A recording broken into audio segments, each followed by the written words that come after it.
మరి మనం గమనిస్తే 42% బిల్లు పాస్ చేయించి మనకు 42% రావాలి.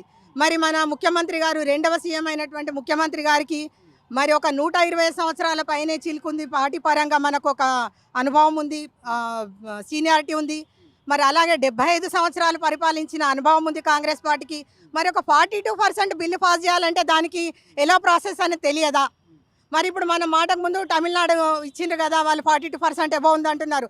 మరి కనీసము మీకు తెలియనప్పుడు మరి వాళ్లకు చూసి అయినా మీరు అదే విధంగా మీరు 42% రిజర్వేషన్ గురించి వెళ్ళవలసింది. ఒక గవర్నర్ గారి సంతకం లేకుండా, ఒక రాష్ట్రపతి సంతకం లేకుండా 42% మీరు ఎలా సాధిస్తామనుకున్నారు? బీసీలకు ఎలా ఇస్తామనుకున్నారు?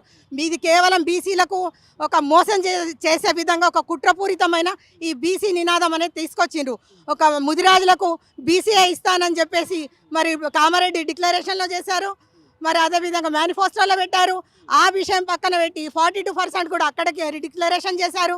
మరి ఒక 42% డిక్లరేషన్ లేదు. మరి ఈరోజు చూసే ముదిరాజులకు ఇచ్చినటువంటి వాగ్దానం బీసీఐ ఇప్పటివరకు ఇంప్లిమెంట్ చేయలేరు. మీరు వచ్చి దాదాపు 3 సంవత్సరాలుగా వస్తుంది. మీ పరిపాలన ఏంటి? మీరు ఇచ్చిన ఒక వాగ్దానాన్ని ఒక ఫ్రీ బస్ అన్నారు, ఆడపిల్లలకు స్కూటీ ఇస్తానన్నారు, అది ఎక్కడ పోయింది? మరి అలాగే ఉద్యోగులకు, నిరుద్యోగులకు ఉద్యోగ భృతి అన్నారు, అదెటు పోయింది? మరి మహిళలకు 2500 అన్నారు, అదెటు పోయింది? ఇలా చెప్పుకుంటూ పోతే చాలా ఉన్నాయి. కానీ ఈ 42% ఒక బీసీఏ రిజర్వేషన్ ఏదైతే ఉందో ఈరోజు ప్రతి ఒక్క బీసీ బిడ్డలను మీరు మోసం చేశారు.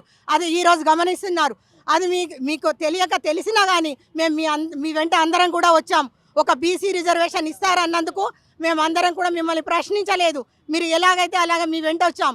ఢిల్లీ అన్నారు, ఢిల్లీకి వచ్చారు. ఇంత పెద్ద బీసీ సంఘాలు ఉన్నాయి, మాకు తెలుసు ఆర్డినెన్స్ కరెక్ట్ కాదు అనేసి, అయినా మిమ్మల్ని నమ్మాం. మీరు ఒక ముఖ్యమంత్రి గారు, మీరు ఒక ఇస్తారనే నమ్మకంతో ఆ నమ్మకం పెట్టి మీ మీద మేము అంతవరకు కూడా వచ్చాం.